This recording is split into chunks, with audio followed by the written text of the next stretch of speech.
Happy Friday, everyone, and good afternoon. This is Jeff Riley, the Commissioner of Education. Thank you for joining us today. Today we're talking about the Student Opportunity Act. This bill recognizes that we have some serious opportunity and achievement gaps in student performance. It's a progressive bill, and in theory, it gives more money to districts that have more needy kids.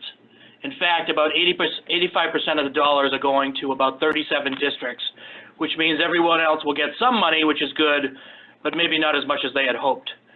Some districts may not even have enough to cover some of their rollover costs. But the law does not differentiate and requires that every district create and submit a 3-year evidence-based plan to me describing how new and existing funds will be allocated to close these gaps. The good news is that we are approaching this mandate differently. Rather than doing the typical one-size-fits-all model, we've decided to bifurcate the approach so it's not just another bureaucratic exercise. For example, if you're one of the districts getting a lot of money, in this case $1.5 million or more, you're going to submit a slightly longer form. If you're getting under $1.5 million, you're going to complete the short form. This afternoon, we're talking to mostly long-form districts. We've tried our best to keep both forms simple and straightforward, but we will go into details about these in the next hour. We understand that we currently require you to provide a lot of information to the department using various templates, and in the future we will seek to create one unified system that allows you to submit all this information into one template. This obviously will take us some time, but that's what we're going to go for in the future. In short, at the end of the day, we're looking to streamline how we collect information from you en masse, but again, it'll take a little bit of time. At the end of the day, we have a new law that must be implemented. But our goal is to minimize the amount of time you spend on paperwork so that you can maximize the amount of time you spend doing the work with and for our students. With that, I know you're eager to dig in, so I'm going to send it over to Senior Associate Commissioner Russell Johnson in Oregon, of all places, to go into the details of the SOA. Russell, are you there? Yes, I am, Commissioner. Thanks everyone for joining us today. Because we have about 35 districts, or slightly more than that are long-form districts, and so looks like we have a good number of districts engaged with us to learn more about where we're heading with this requirement. So again, I'm Russell Johnston, Senior Associate Commissioner. I'm going to be providing the overview of our planning guidance today. We'll pause at various intervals, and my colleague Dan Anderson, Associate Commissioner, will guide and facilitate getting answers to your questions as we go along with the team that we have assembled in Malden. So with that in mind, a few things to know about our presentation today. Let's start on the right side of the screen. This webinar is being recorded, and we will be posting it up on our website so that anybody who misses this can go back and look at it afterwards. And we, again, want to just make sure that we get the information out there. So if you find this useful and you think somebody else would benefit from hearing it, go ahead and spread the word that they can access this recording directly off of our website, and we'll let districts know when that's available. As I've mentioned as we were getting started for today's presentation, that we will interact with you via the chat feature of this Zoom presentation. And so if you're not familiar with it, just find the chat box on your screen, and in the lower kind of bottom section of that chat box, there's a text box where you can type your questions, your comments as we go along. We do really want to hear from you. You can let us know if this is making sense, and particularly we want to know what your questions are. And we are going to pause at different intervals to clarify and answer those questions. We have that built into the presentation.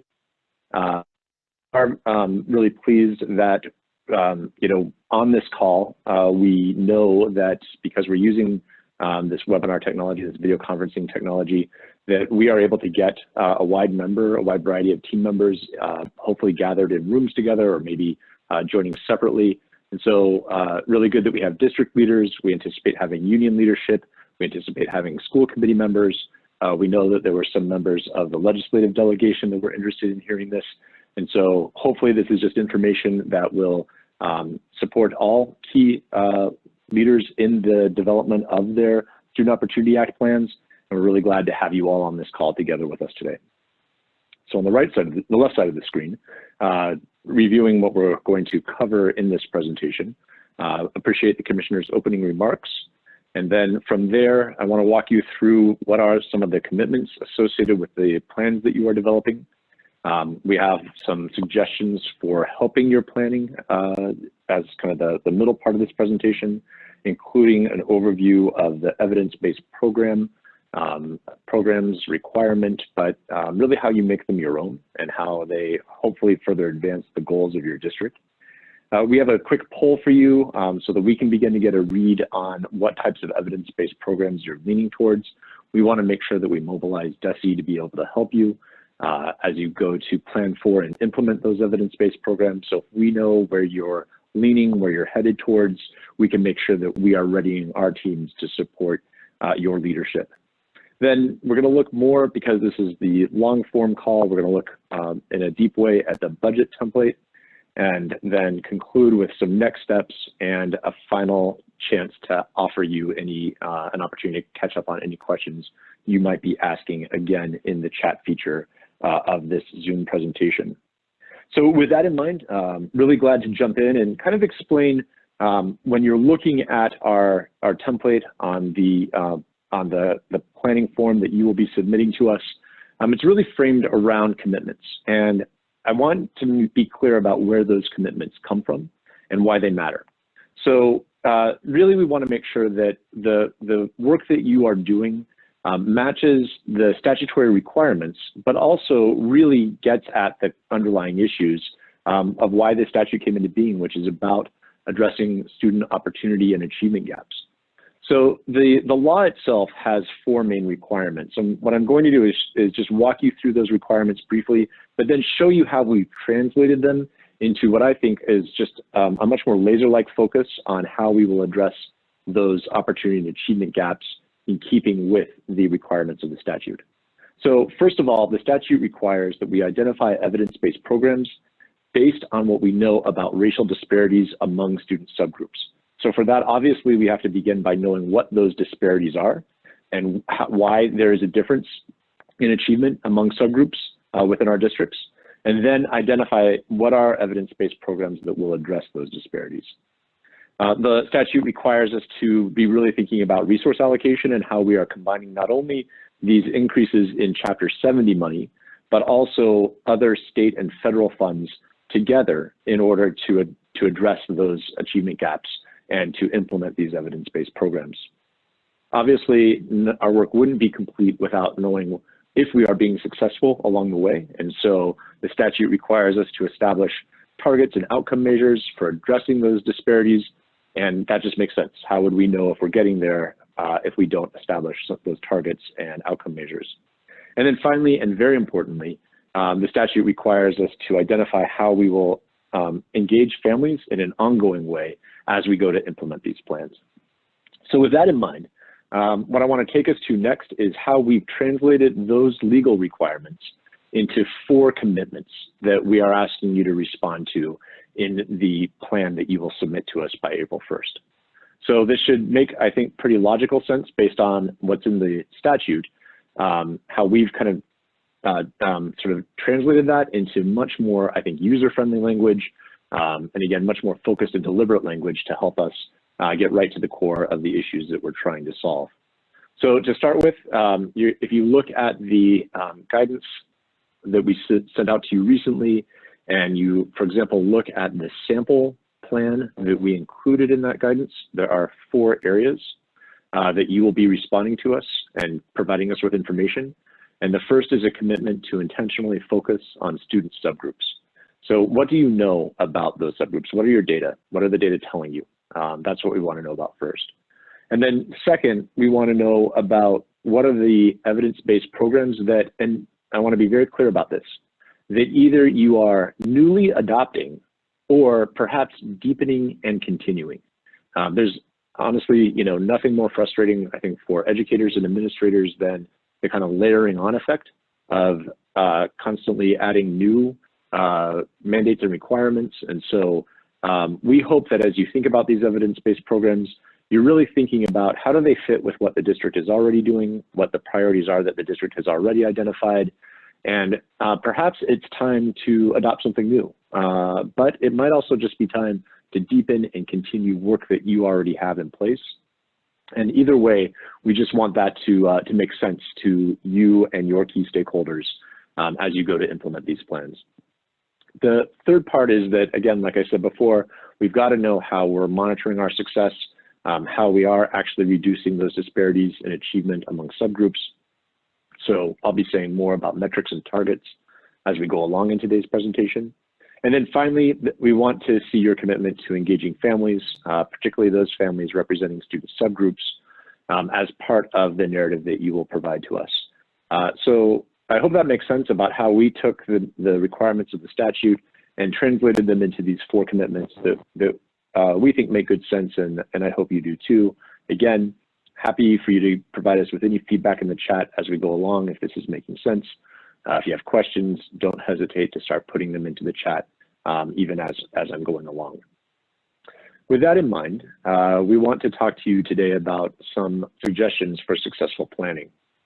To start with, here's what's important about the selection of evidence-based programs. We want to make sure that we are helping to guide you towards what will be the most evidence-based and hopefully relevant and timely ideas to support your districts. And so we have come up with a list of 17 examples, and I will share more about those with you as we go along. But keep in mind that they are recommendations from us. They are not requirements. So you are welcome to select from our menu, making sure that they are, again, timely and relevant for your district.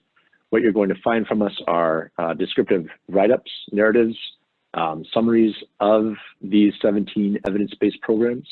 And what I would be advising you to do is, if you're interested in one of them, read what we've written carefully.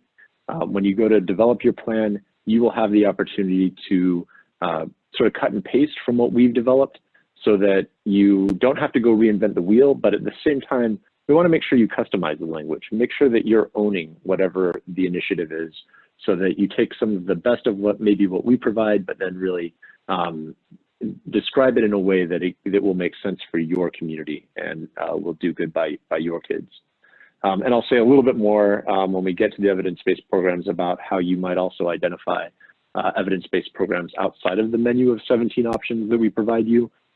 So hopefully, if you have any questions about that, we could answer them when we get to that part of the presentation.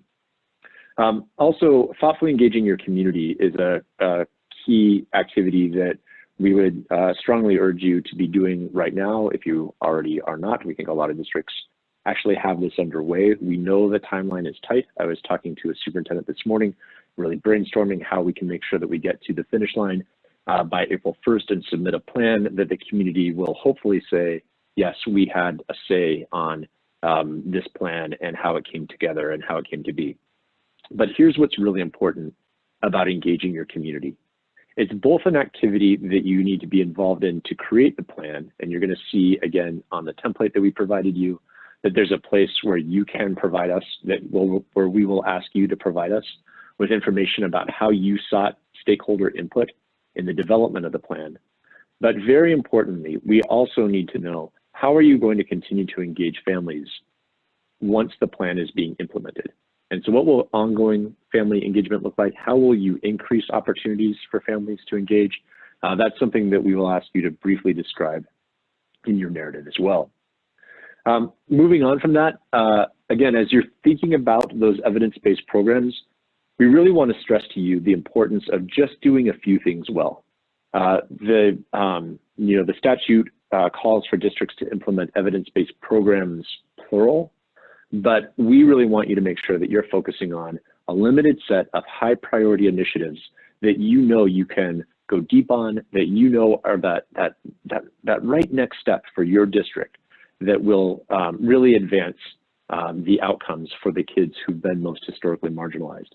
So remember what I said about adopting, deepening, or continuing those evidence-based programs. But at the end of the day, we need to make sure that we are sort of identifying what Chapter 70 funds you're using to implement those programs, but also how are we pulling together other resources, state and other federal funds, to be able to implement those programs as well. so that kind of by blending and braiding, we get further at the end of the day. Now, here's the last thing about successful planning. As the commissioner said in his opening remarks, we want you to focus mainly on implementation. Yes, you have to submit a plan to us by April 1st. I would love for you right now or in very short order, go take a look at that sample template that we developed for you. And you will see how briefly and in what a focused way we show you an exemplar of what we want to see. And again, you're going to see that, that opening question about what you know about the current outcomes for your, for your students in different subgroups. It's a very brief paragraph. It's not pages and pages of information. We want you to give us a concise, focused plan so that you spend as much time as possible on implementation. Planning matters, but the money is in the implementation. And, I think the old DESE, maybe we would have asked you for pages and pages. The new DESE, the current DESE, we really want to focus on implementation. So just be very mindful of what we're already showing you as an exemplar when you go to do your writing, because we want your time to be spent on planning for implementation as opposed to planning in the way of having to write tons and tons of information for us. And I hope that makes sense. But it's very much the spirit of how we are approaching this work. So I just want to pause there and see what questions you might have. I'm going to turn it back over to my colleagues in Malden with Dan Anderson at the helm, seeing if there are any questions that have come in so far on the chat. Thanks, Russell. We actually don't have any questions so far, so we want to encourage folks to use the chat function to continue to, as questions are coming up, add your questions in there, and we will keep taking breaks and address those as we go. The quietest group we've had so far. So if it's Friday afternoon, take another sip of Diet Coke and get us your questions. We want to hear from you today. So I've already mentioned the 17 areas, the 17 examples of high quality programs that we want to suggest to you. And so on the next two slides, I have them listed here for you, and they are categorized into 4 different areas. So first, take note of enhanced core instruction and the 5 recommendations that we have there for you. Targeted student supports, we have 4 ideas for you. Talent development, we have 4 ideas for you there, and 4 ideas again under conditions for student success. I also want to draw your attention to the fact that item number 10 here under talent development, diversifying the educator and administrator workforce through recruitment and retention is in bold with the asterisk. And then notice how the first 3 under enhanced core instruction are the same. Those are areas in which we have identified as some of our highest priorities as the state education agency, and we are likely to offer additional funds through the form of competitive grants for you to be able to hopefully accelerate and go even deeper on those 4 initiatives if you happen to choose one of them. So again, these are 4 that we have highly prioritized, and we hope that you will consider. And again, we want to kind of incentivize the adoption of these priorities, of these evidence-based programs through additional competitive funds. So here's an important thing about these 17 high-quality programs that we are suggesting for you. They tie back to the options, the SOA program categories, the evidence-based categories that are actually included in the statute. So if you look on this slide, A through I are taken directly from the statute. The statute actually recommended some evidence-based programs, and we embrace these as well. But what we wanted to do with the 17 that we suggested was to make sure that we don't think about this list of A through I individually, but think about how we can combine them into very effective practices that we know will benefit your students. So if you look at the guidance materials that we recently supplied you with, and in it we show you these 17 evidence-based practices or evidence-based programs, and you'll notice a little key at the bottom that where we match up these 9 evidence-based practices from the statute with the 17 that we are recommending to you. So hold that in your mind because it's going to come up a little bit later when I talk about the budget. But just notice that we have drawn a connection between the 17 that we're recommending and the 9 that are actually included in the statute. So these are all pretty straightforward. You are certainly welcome to also think about using one of these as the evidence-based program that you intend to put into place. But we hope that you'll also see how we've kind of combined them into the 17 that we've recommended. Down there at the bottom, item J, again, those are any other program determined to be evidence-based by the commissioner is a provision within the statute. And it very well could be that you have something else on your mind that we didn't suggest through the 17 that we came up with or the 9 that are actually in the statute. And so we would encourage you, if you are at all questioning whether or not there's truly an evidence base and, you know, the commissioner does have the ability to determine whether or not what you are suggesting is evidence-based, we would strongly encourage you to reach out to us. I will share with you the email address to use so that you can raise that question with us, perhaps before you submit your plan if you're thinking about doing something that I haven't already mentioned on the last couple of slides. We would strongly encourage you to just let us know what you're thinking about. And if we have questions, we can be in touch with you. We can go back and forth with you because we would prefer to minimize any surprises that might happen to come up after you submit your plans. So again, if you have questions about evidence-based programs right now during this presentation, I would strongly urge you to put them into the chat feature. But otherwise, I'll share with you again at the end of the presentation the email address to use to funnel any question you have about the Student Opportunity Act plans to us at DESE. So I'm still not seeing much come up in the chat. I'm almost a little worried it's not working. And so if I could even get a thumbs up or you know, we're with you out here, that would sure be great. But we want to make sure that, again, we particularly answer any questions that you might have. So make sure that you use that chat feature throughout today, the rest of the presentation.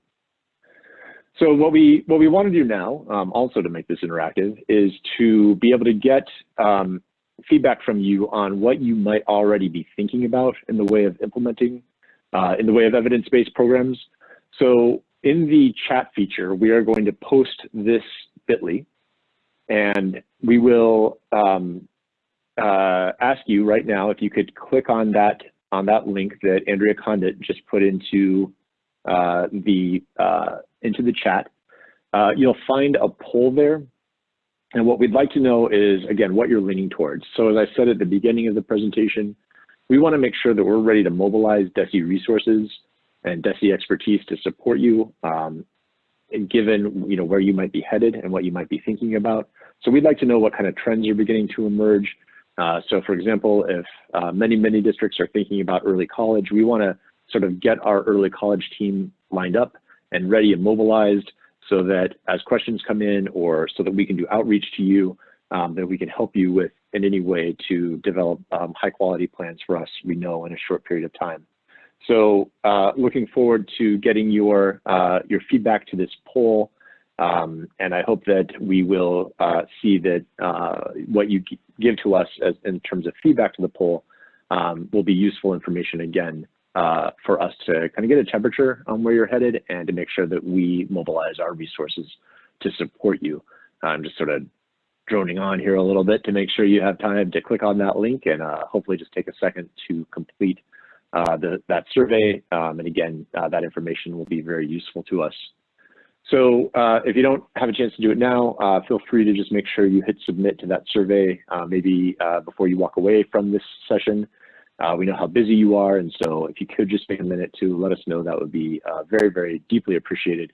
And keep in mind that we did share this same survey or very similar survey during the urban superintendent's meeting today, and we're not, if you answer and the superintendent answered and the superintendent happens to not be with you right now, it's not a problem. Again, we're just trying to get an overall sense of where districts are headed.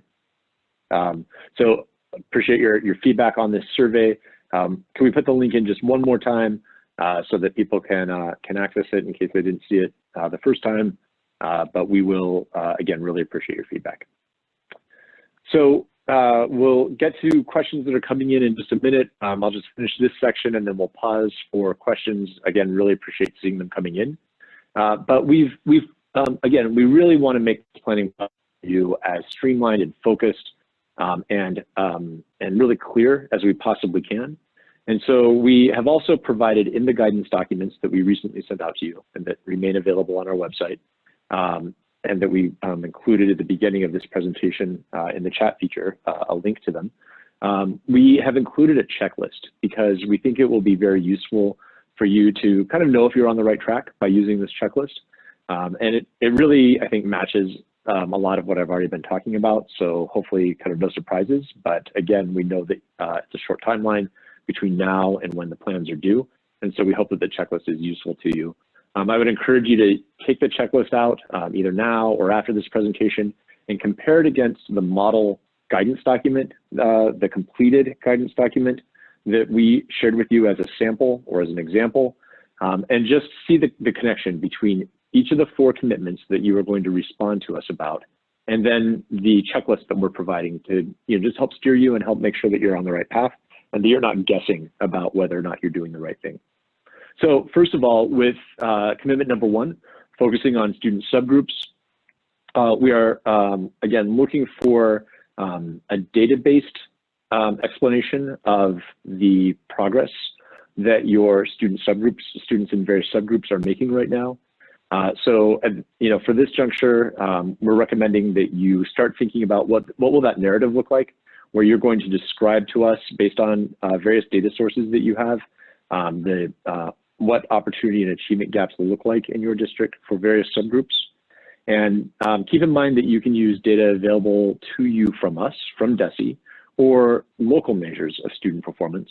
And again, we would welcome you to write about either or both as part of your short explanation. Keep in mind, again, how brief and focused and concise we want your information to be in each of these sections, again, because we're really focusing on implementation. Commitment number 2, our checklist ideas for you here about using resources and evidence-based programs to close gaps is that, again, think about selecting from the evidence-based program examples that are identified by us. Keep in mind that in very short order, we are going to be providing you with a list of, not only just a list, but a narrative explanation of each of those 17 evidence-based programs. And at the bottom of each of those explanations, there will be a contact person.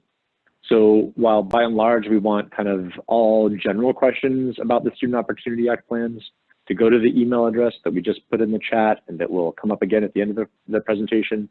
For the evidence-based programs, as you are, again, thinking about which ones you will select, we have included the name and contact information for the DESE staff who you could reach out to, who could potentially be of assistance to you. So don't think of that as going it alone. We want to make sure that we have identified for you who we think could be useful as a thought partner when you're going about that selection process. Like I said earlier, we want you to describe each program in detail. And again, if you're using the descriptions that we write up and we'll send out to you soon, you will be able to hopefully cut and paste, but customize. Make these evidence-based programs your own in a very brief but focused way. So hopefully the language we provide will be a starting point, but we want you to very much customize it for what's relevant, what makes sense for your particular district, for your particular context. We want to know how the program will be evidence-based, and a little bit about the budget. First of all, please note that bullet we have there about supplanting, and so just take careful note of that. And then embedded in this section about evidence-based programs, you will see, again, in our sample template and the blank template, that we are asking you for some brief budget information in that section for fiscal year 21. And again, it's very brief and just a table that you'll fill out to kind of match the description that you are providing us. This third commitment is the one that I really want you to lean in on and pay close attention to. And it's about how we are going to monitor success with metrics and targets. the statute calls for both. We need to have metrics, which are the measure of how we're, it's the measure of what we're doing. It's the measuring tool, I guess is the best way of saying it. So an example might be, graduation rate, or your MCAS achievement or growth, or chronic absenteeism, or your dropout rate. That's the metric. The target is the actual, to what extent will we see change. It's the numerical value associated with the metric. In the plans that you submit to us in April, and this is what's important, we want to see from you just the name of the metric. You will not provide us with targets, and here's why. This year, school year 20, is the baseline year. So we don't know what a lot of the data elements will turn out to be. Let's just take MCAS, for example. We haven't given it yet. And so if you identify MCAS achievement, for example, as a metric, we won't know what the baseline target is, where you are starting from with these plans, until MCAS data are available in the fall. So what will happen is you will submit to us your plan with the metrics that you are choosing. In the fall, if you select DESE metrics like MCAS, we will actually populate the targets for you. So we'll put in the baseline information and then project ahead with the targets that we use, again, for our accountability system. It will just be kind of a seamless match so that the targets remain consistent. We don't want people kind of focusing on two sets of targets where our data are being used. So again, we will consider the school year 20 to be baseline, and then we will help populate targets for you in the fall if you use any of our data elements. You certainly can choose your own metrics, but we take the same attitude that you will not need to put in your targets until the fall, because again, whatever metric you're choosing, most likely you need to see the entire school year and the results from the entire school year in order to set that baseline come the summer or fall, so that we can, you can see what your targets then become from that baseline. So we know that there might be questions about that, and we're certainly ready to answer them with several of my colleagues in the room in Malden, and just welcome your questions or thoughts about this difference between metrics and targets and what you're submitting now versus what will be updated in the fall. And then, finally, this fourth and very important commitment is about how you are engaging all families in the implementation of the plan. And so remember that we're going to ask you about how we're various stakeholders engaged in the development of the plan. But in particular, we want to know about how you are going to engage families. What are those targeted strategies that you will have for students who are English learners, for students who are low income, for students with disabilities. And again, we welcome any thought about any questions that you might have about family engagement. Certainly see the additional suggestions that we provide. But like I said before, just reach out to us if you have any questions about that. And you'll also have to describe how you're going to actually measure the increase in family engagement based on those efforts. So, again, if you have questions about that, just reach out. We will be glad to do anything we can to help.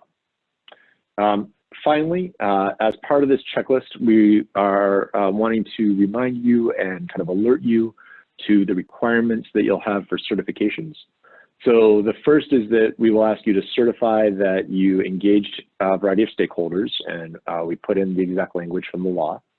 And then in addition to that sort of checkbox that you did engage a variety of stakeholders, we'll want just a brief description, and again, I stress brief, about how your stakeholders were engaged in that process and who they were, a list of stakeholders. And then finally, the last certification that you'll have to provide for us is the information about your school committee's vote. So I hope you are looking ahead to your March school committee meetings and beginning to think about when will this go on the agenda for a vote, backing up from there, thinking about what does your school committee need in the way of deliberation, in the way of discussion, in the way of public input before they get to a vote. So likely this topic will span a couple of school committee meetings. And what we need to know from you is a confirmation that the school committee voted on the plan, the date they voted, and the outcome of the vote. And some people have asked us, what happens if the school committee hasn't voted on time? We really want to push for getting it done. We hope that that's a rare exception, that the school committee vote isn't in or hasn't been taken by the time that the plans are due on April 1st. But if it comes to that, what I really want you focused on is get us a plan by April 1st. If we have to go back and put more information in later, if your school committee for some reason hasn't voted by April 1st, it's better to get us the plan by April 1st and then go back and put that information in later than not to submit. And that comes up for any example from what we've talked about so far. Really keep your eyes on the prize of getting us those plans by April 1st, and we can always make minor corrections afterwards. So with that in mind, I do see that some questions have come up through the chat, and so I'm glad to turn it back over to Dan and see what we can do to help to address these questions. Thanks, Russell. We did get a couple of questions. One question we got was about, could we share some examples of evidence that support the practices? And Russell alluded earlier to a document that we're going to be sending out with summaries of these different 17 practice areas. Those are going to include evidence that supports those practices so that everybody is able to really see those. And we expect that early next week. Another question that we got was whether examples would be available of sample long-form plans. If you go back to the guidance, we wanted to make sure that there was some. So in the long-form guidance, there is a sample, an example long-form plan that you can refer to look at for reference. If there are any additional questions that are coming up for you now or later, Russell mentioned that there's going to be an email address that we're going to show at the very end again to make sure that you have that. And then also we're going to have a frequently asked questions document that will be going out very soon, and then we'll continue to update it with continuous answers. So we're going to go back to Russell, and then we'll continue picking up with additional questions in a little bit. Thanks. Great. Thanks, Dan. So moving along, we want to delve into some of those particular requirements for the long form and for long form districts. And really the next few slides have a lot of detail on them. I'm not going to read all of this to you. But we hope that you'll use it as a resource. We hope that you will work on this, particularly if we imagine there are definitely budget managers on this call. We hope that this information that I'll focus on particular areas during this discussion right now, but that all of it will be something that you can refer back to after today's presentation. So keep in mind that long form districts, in addition to the plan template that Dan just referred to, and again, you can find that in our guidance materials, where you will respond to the 4 commitments that we just went over. You'll also submit a separate budget file. And the important thing about that budget file is it will span 2 fiscal years. We, again, are considering fiscal year 20 as a baseline year. So that's year 0. And then year 1 is next fiscal year. And beyond year 1, so for years 2 and 3, fiscal year 22 and fiscal year 23, we're just going to ask for a narrative description about how you expect to expend money, spend resources over years 2 and 3. But we're not committing to that on the actual budget file yet, because we know that more information needs to come about the type of funding that you will receive in subsequent years. And then, we also just want to make sure that you are looking at what, if we get more information down the road about different levels of funding, we will certainly talk to you about amendments as necessary. But for right now, we just really want you focused on providing us with this budget file for years 0 and 1, this fiscal year and next fiscal year. In this file that we've created for you, in this Excel spreadsheet, we've really tried to make it clear about what information we're trying to gather and how it relates to what I just explained in the way of the commitments, particularly around evidence-based programs. So each evidence-based program will have its own tab in the file that you create for us. So let's just say, remember I said we really want you to focus on a very few and limited number of priorities. Maybe you're going to work on early college and early literacy. So one tab would be for early college, one tab would be for early literacy. And let's just take the first one, if it was early college. You see in blue the type of information that we want to gather from you. that we need to gather from you. And then in green, those are cells that have drop-down options for you. And any cells in yellow require manual entry. And again, you'll see that we have definitions for you about those categories at our website that hopefully you can use that link to get to as necessary. Again, I don't want to go over everything that's on this slide, but what I really want to draw your attention to on this one is that we are looking for a connection between, again, what evidence-based program you select and the categories that are in the statute. And so you could, if you select, for example, one of our recommended evidence-based programs, you up there at the top would use the pull-down menu and select which one it is. And again, we've already done the work of aligning it, aligning any program that we have described to the program categories that are included in the statute. But you might see it differently. If you're doing early college, yes, there's one that's very clearly connected to early college about career and college pathways. But you might also need additional staffing. You might also need more professional development to get early college going. And so we want to know what's the primary and perhaps secondary category associated with the evidence-based program that you would be putting into place. A brief description, and then the name of the schools that would be impacted, or if perhaps it is a school-wide, district-wide initiative. Moving on from there, there is a requirement in the statute that we link your expenditures to the chart of accounts and the foundation budget category included in the chart of accounts. So notice that on that file that you will be filling out for us, that we've created for you a pull-down menu of all of the options for foundation budget categories from the chart of accounts, so that again, there's a direct tie-in to other information you tell us about using the chart of accounts. So again, that should be very familiar to business managers to be coding things using the chart of accounts.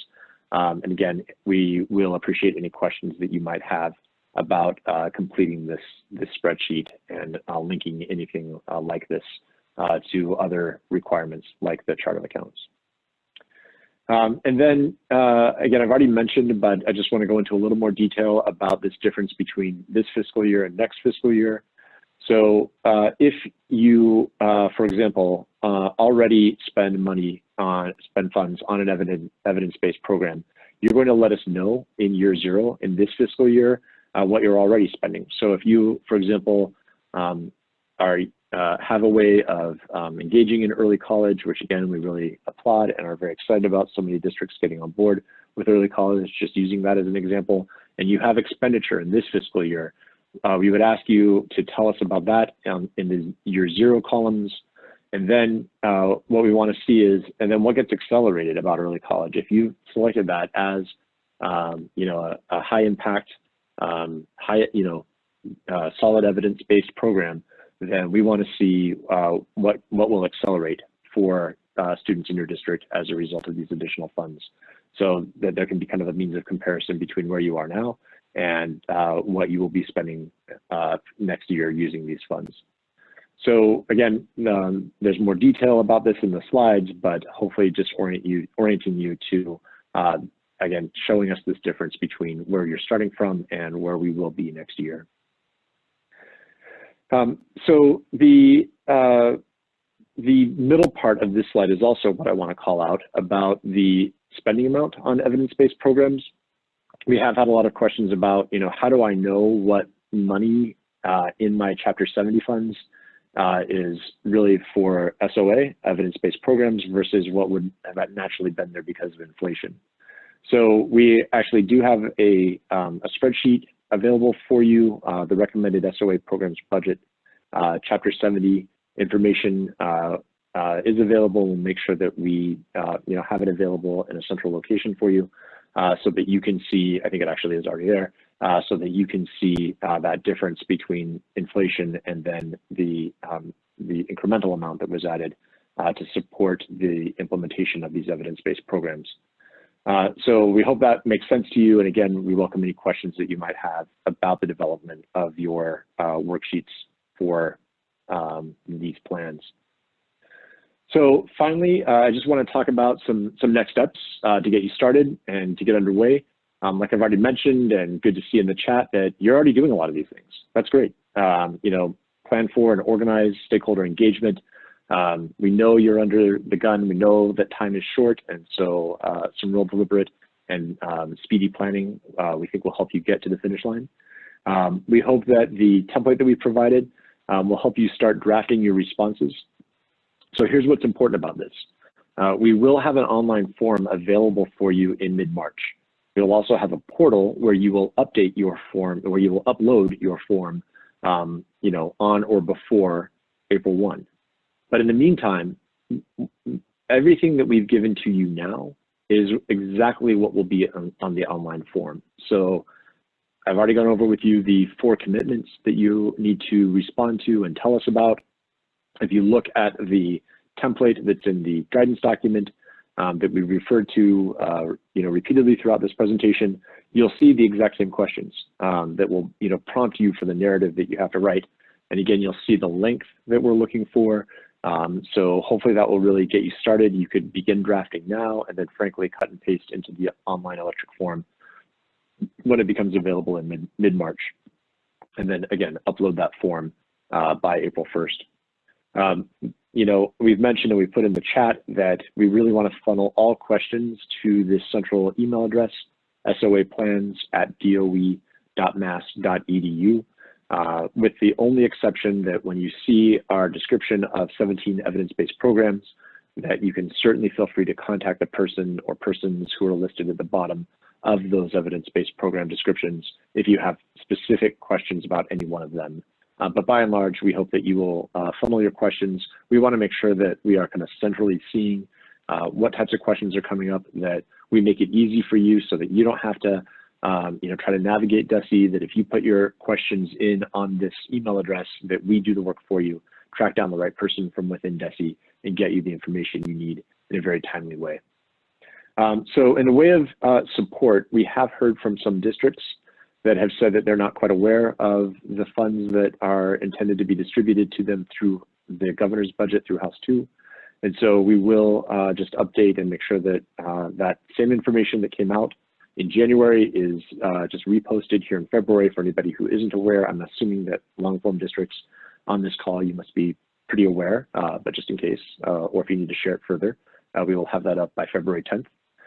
Like I've already mentioned, very soon we will have those detailed summaries for each of the 17 programs, and the contact person will be included. We recognize that through the various times that we've presented this webinar, the short form districts, to any gatherings of superintendents that we've been invited to, or to this long form webinar, we've received a variety of good questions, and you know, we're hearing them, but you're not all hearing them. So we want to, in short order, create an FAQ where we are giving all of you access to how we've answered various questions that have come in from a variety of leaders from across the state. And so we will have that FAQ up and posted soon, and hopefully it'll just be useful to you. If you have a question, it might be a good starting point to see if it's already been asked on the FAQ. We will also make sure that if you are accessing already our statewide systems of support team, SSOS team, that they are ready to be thought partners and support the development of your plans, and they are very aware of these requirements that we've shared with you today. So don't hesitate to reach out to whoever your assistance lead is from SSOS if you are availing yourselves of those supports.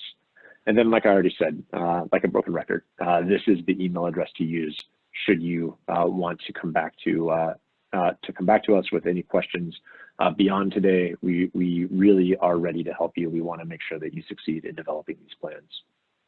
So with that in mind, I'm going to turn it back over to Dan and see what kind of questions have come in, so that we can, again, just be of assistance to you right now and as we go forward, and then I'll be back to give a quick recap and send you on your way. Thanks, Dan. Thanks, Russell. Yes, we have had a couple more questions. There was one question about confirming that school committee needs to vote on plans before budgets might be done. We just want to clarify, yes, the school committees do vote on the programmatic commitments that you're making. That is not actually the same thing as voting on your final budget, which happens separately in your respective processes with your school committees. There was also a question about operational costs versus new programmatic expenditures, funds available. In the guidance, as Russell mentioned, the workbook that's included with it has columns for both recommended programmatic amounts and separate continued operational expenses figures. So that should be there ready for the guidance. And if there are additional questions on a district-by-district basis, the districts can reach out to us at the department. There was also a question about if a district has a program that's funded by private dollars. Right now, should that be listed as $0 for year 20, and then listed at a dollar value after that as as funds are brought into play? And that is exactly what should happen. If it's private dollars for this first year, year 20, that should be listed at 0. If there have also been questions about whether the supplement and supplant language applies, and we wanted to clarify that for state funds that does not apply. For federal dollars that does apply. So supplement and supplant concerns are relevant still for federal dollars, but not state. For any additional assistance or questions on that, our grants team is ready to assist. That's Matt Denninger's team. And we finally were asked when the recording and the materials would be available. Early next week, we aim to make the recording available, and we're going to try to send out the slides in particular as promptly as possible, even sooner, to make sure that those those resources are available to districts. The link that Russell has posted on the screen right now is where we're going to continue to post everything, including these resources and the frequently asked questions document that we're assembling as a further resource. Thanks so much for all your questions. And again, the SOA plans at doe.mass.edu email is a great place to add more that will reflect in the FAQs in particular. Thanks. Thanks, Dan. So as we wrap up, I just want to restate our commitment to supporting you, just developing these plans, guidance that we have so far. We really want to take the guesswork out of what you need to share with us. We want to make sure that we're embracing the spirit of the law by, really framing what you are going to write to us about in the way of commitments. And it's a commitment plan. And again, with a real emphasis on implementation. So our focus has been on how do we create something that meets the requirements of the law, that really gets at the spirit of all of this about addressing achievement and opportunity gaps, but in a way that is as sort of concise and focused as possible, so that you can spend the bulk of your time really working on implementation and really working on how are we getting very successfully practices in front of the children who we have the privilege to serve. So we hope you see our methodology and why we are really wanting you to take note of how much we are expecting from you, so that keep it lean, keep it focused, so that we really turn our attention to the classroom where it always should be. So we really appreciate your time today. And if you have any questions, don't hesitate to follow up. We really want to hear from you. We want to make this as painless as possible, and really at the end of the day, as meaningful as possible. So just look forward to hearing from you. Thanks for your time today, and I hope you have a great weekend. Take good care. We're going to end the Zoom now.